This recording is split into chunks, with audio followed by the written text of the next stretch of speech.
What's up guys, welcome to a new video. Today I'm going to be breaking down one of my latest remixes. In this case, I made a trance remix for one of Gorillaz tracks called She's My Color in the style of artists like UEBERREST, which are really trending right now with their bouncy techno or hard trance songs. So I'm going to be breaking down how I did this remix from start to finish, and I also recorded the whole 2-hour session that took me to make this song. In case you are interested in watching that, I'm going to leave a link in the description. So this is the project file. As you can see, there's a lot of things. I'm going to walk you guys through everything. When I was making the track, I was working mainly over this section, which was the radio mix, and I was using this track by UEBERREST called Surrender as the reference. This is what it sounds like.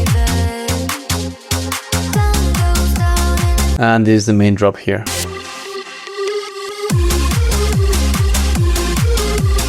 The original track is at 152 BPM and I worked on my remix at 145. I just brought it down a little bit more. Let's listen to the original track by Gorillaz. This is what it sounds like. So those are the main vocals that I used for my remix. Now to extract those stems, all I did was right click and click separate stems to new audio track, and that gave me 4 different stems, which were the bass, the drums, the other instruments, and the vocals. I only ended up using the vocals for this remix as I wanted to build everything else around it myself. This is basically the remix here. We have 5 main different groups. The first group is the vocal group, the second group is the synth group, then we have the low end group, the drum group, and the effects group. I'm gonna go one by one so you guys can see how I made each one, but first let's just quickly glance over the track. So this is how the radio mix starts. Then we skip a bit forward. Then the main vocal comes in here.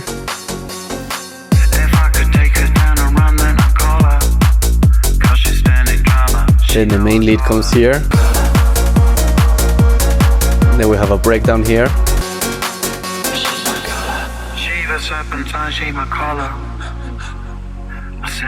And then it builds up.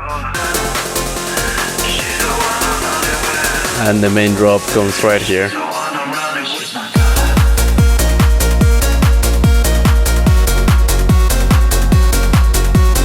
And for the extended mix, it's pretty much the same, just the intro is much longer, the first drop has an extra section, and then the outro is much longer, and the break is also a tiny bit longer. That's essentially it. I mean, the radio mix is 3 minutes 33, and the extended mix is 6 minutes 39, so it's basically 3 minutes longer. So let's go one by one. I'm gonna be showing you guys everything from the extended mix, as it's basically the same as the radio mix, plus some extra things. So in case I'm talking about arrangement and stuff, you guys can get the bigger picture. I think I'm gonna go in order of importance in what I think is the most important in the track. So we're gonna start with the low end group. We have basically 2 main layers and a third layer that comes in later, but the 2 main layers are this bass and this kick. So this is what the bass sounds like on its own. This is the MIDI for it. And this is what our kick sounds like together.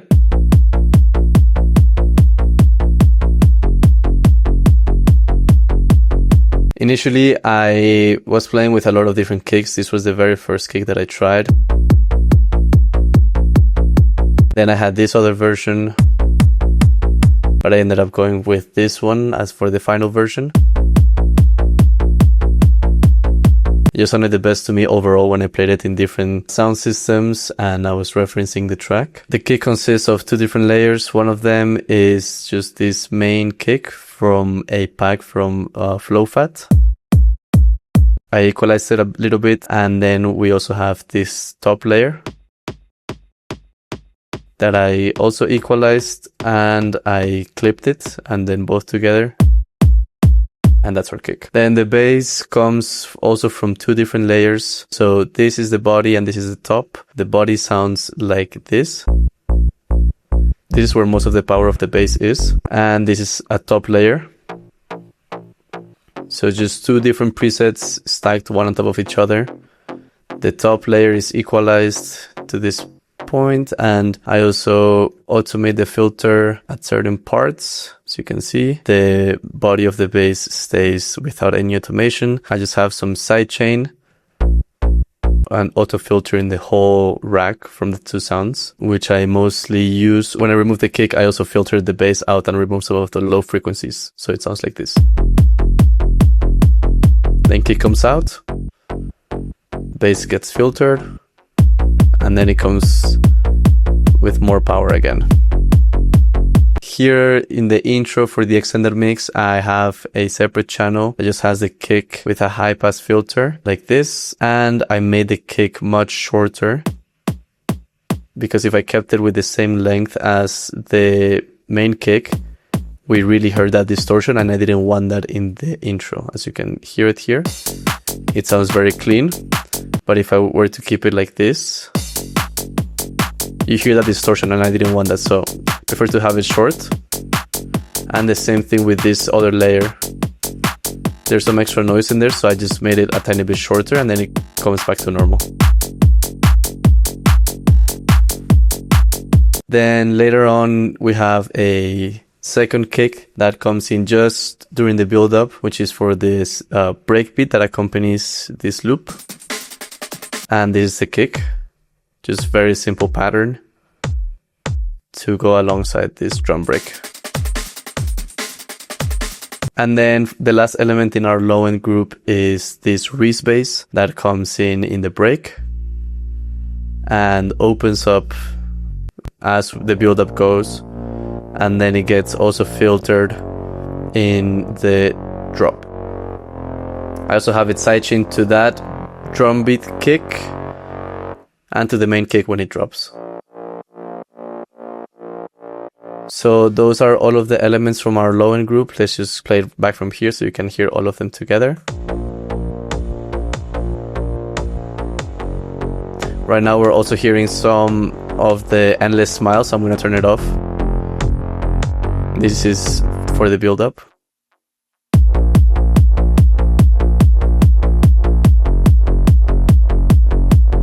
And as you can see in the arrangement, at first I only have the bass stuck in this one note, and then it progresses onto the full chord progression. This is just to create that tension, and then we resolve it here going down, back up to that constant note, and then the whole bass progression. The next thing we're going to cover is the drums. For the drums, we only have a couple layers, but they work efficiently between each other. The first element we have is a clap, which I took from one of the sample packs from Marian, very great producer and friend from Brazil. Then we have a 909 hat, standard 909 hat. Then we have another hat that I took from one of Rizzo's packs, another great friend of mine. Then just a little texture here. Then we have this top loop working with the fast hats. This really brings up a lot of the energy. Then we have this other percussion loop that comes in at certain parts of the song. And then we have this other top loop to bring up even more high frequencies. So when you put all of those together, this is what it sounds like, alongside with our kick and with our bass. And that's pretty much all there is to it. As you can see, all of these different loops, they're chopped up and consolidated. That's because I found some loops that I liked some elements from them, but I had to make them fit to the track, so I chopped them up. And I would also play with the transients like this to make them shorter and make them fit with everything else. For example, in this whole drum group, I'm running everything through a lot of effects. I'm using a saturator, another saturator called decapitator. I'm pushing the high frequencies a bit more. I'm clipping everything really hard. Then I just have some other extra effects that I automate. But if I turn these three off, they sound like this. So as you can see, this really glues them together and makes them sound like they're coming from one place. The next thing we're going to look at is the synths, which is where most of the character, I believe, comes from, and this sort of trance style. So we have a couple of different elements. We have 3 different pad layers. We have one main lead and then like 2 different strings. We're going to go one by one. The first one that I want to cover is the main lead. This one is also a Serum preset, and this is what it sounds like.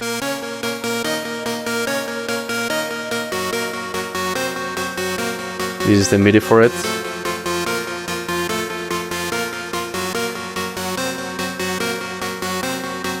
The way I came up with this melody was basically following the bass layers. If I copy those and I paste it here, as you can see, they line up. I was just playing with like different other notes from the main chords, which are this. Now for the processing, I just have some saturation, also a filter that filters that lead up and down. We also have a little bit of delay that I also automate, especially in the extended mix, and then just also some volume automation. Then this filter lead here is just like another extra layer where I wanted to play with having two of the same lead playing at once. This is just like an accent layer on top. Then for the pads, we have these 3 different layers, each one serving a different purpose. So this is the first one with the chords.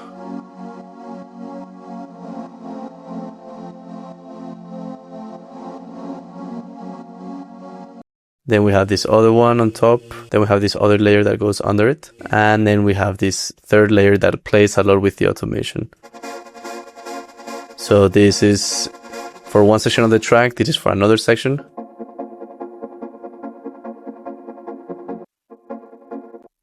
As you can see, it really evolves.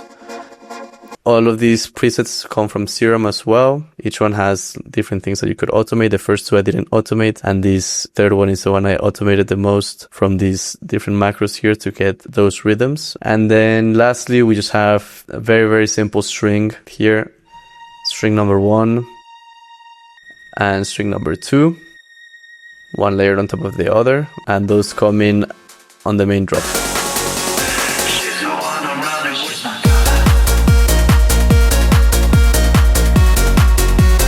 Next, we have our effects. As you can see, there's not that many elements. I just have a couple different layers. The first one is the Sabo crash. This is the same crash that I use in all of my tracks. The crash by itself is in mono, as you can see here. So I use this plugin called Stereo Touch to make it wide. It's free. It's a free plugin. I really recommend it if you need to make some elements wide. I also added some extra reverb just to glue it together. And just some EQ. Then we have our main snare build-up here. Normal 909 snare getting automated with the volume going up and some EQ. And then we have some risers and some impacts. This is one of them. Another one. Impact, impact, and another one. For the vocals, I had them all in one group, compressing them and limiting them a little bit so we control those peaks a tiny bit more. And I basically put them in like 3 different layers. The first one and the second one are basically the same. I just split them like this so I could overlap some vocals as I was rearranging them. But the processing is super simple, just some EQ. This high frequency limiter is super useful for extracted vocals like this because sometimes it creates a lot of artifacts with the AI stem separation. So this really helps to reduce those harsh frequencies that sometimes gets generated. I don't take a number, just don't think I call her. If I turn it off, I take her down to somewhere dread and naughty. Then I just have some sidechain here and a reverb to glue it together, and same thing for this one. And then for this echo layer, I just have a filter, and I'm mainly using this layer just for this vocal phrase.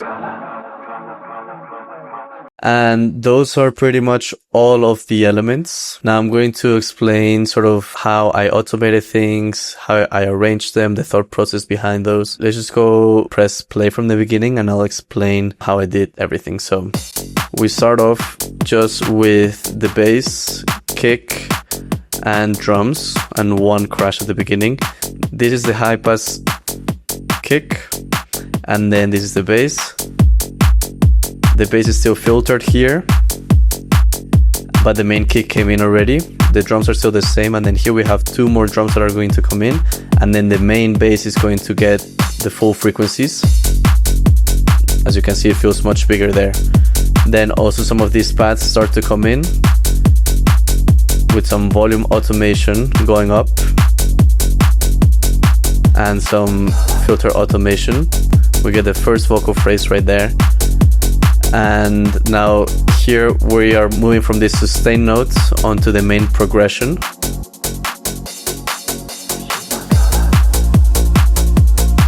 Now the pads are in full motion, building up. We had some impacts over there. Now we're bringing in the main leads very, very slowly, just hinting it to the listener. And we got that echo right there. Now this is the main part where the vocal comes in. So we remove the pads, the lead and everything to let that vocal breathe.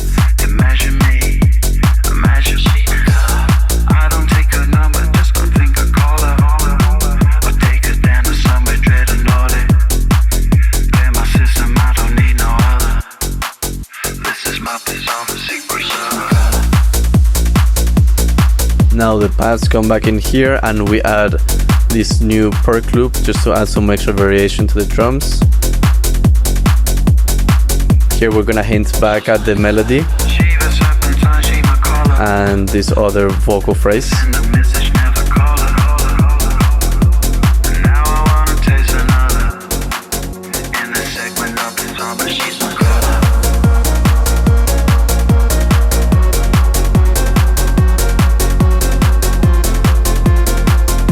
So this is just building up the energy. The main melody is opening up with this filter, but it's not gonna get fully open just yet. And here we're gonna go into the main break.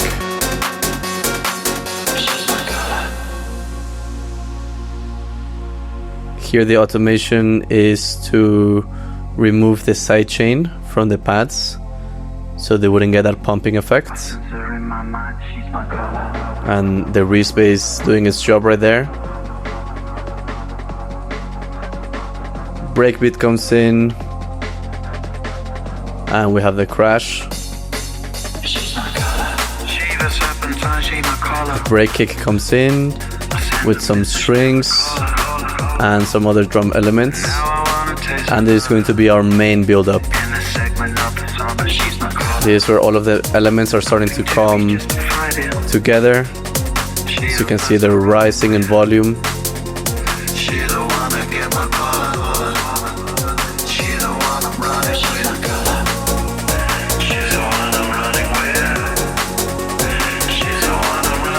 And very important, we have an endless smile here, removing and adding some effects to that build-up.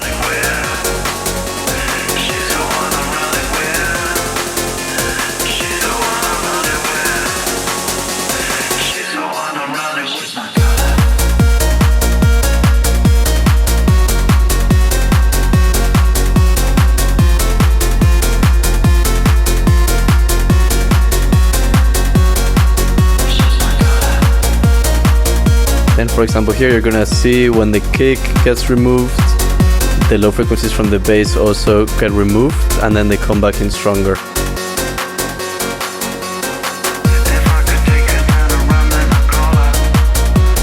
Here I filtered the lead a little bit to give that space to the vocal.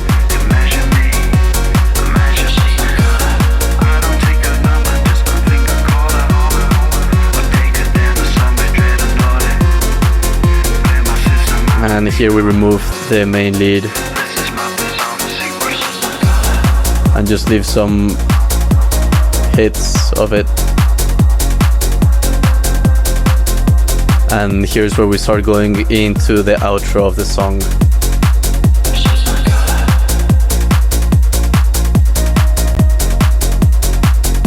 As you can see, it's just a matter of removing the elements slowly.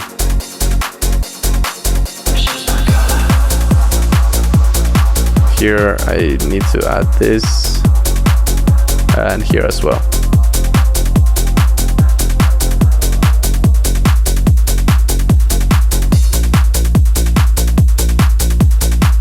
And then we just go back into that sustained bass,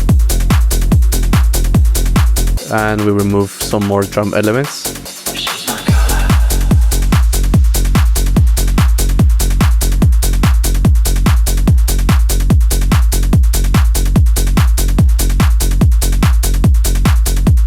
here we just keep it sustained and we go back into that high pass filter from the very beginning. And we also filter the bass more.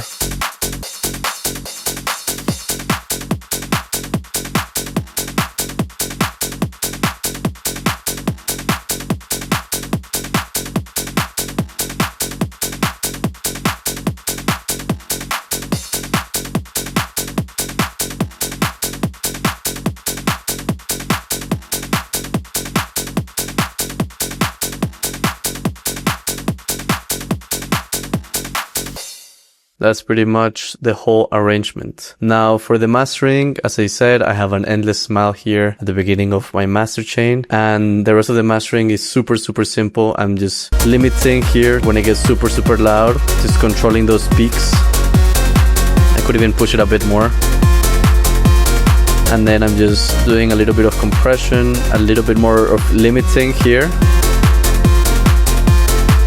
Little bit of saturation, and then I'm just pushing the volume up with this glue compressor, doing no compression here, but using this makeup and the soft clip. This basically clips everything to minus 0.5 dB, which gives me extra headroom so I can push it a bit more with the limiter.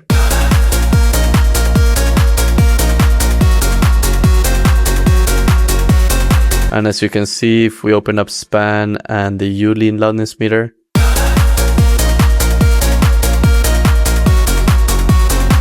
we're at -7 loves and our curve looks really good.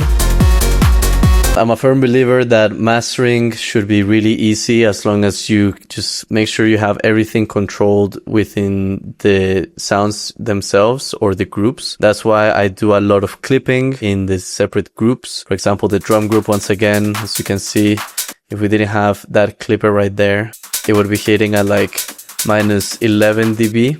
But with that clipper, we're getting another 4 extra decibels of headroom. And the same thing goes for the vocal group. That's why I'm compressing and limiting it. If I could take her down and run, then I'd call her, 'cause she's standing drama.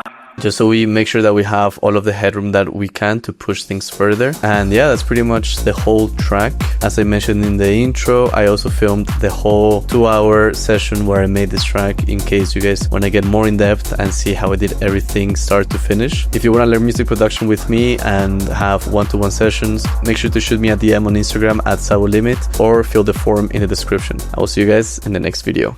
Peace.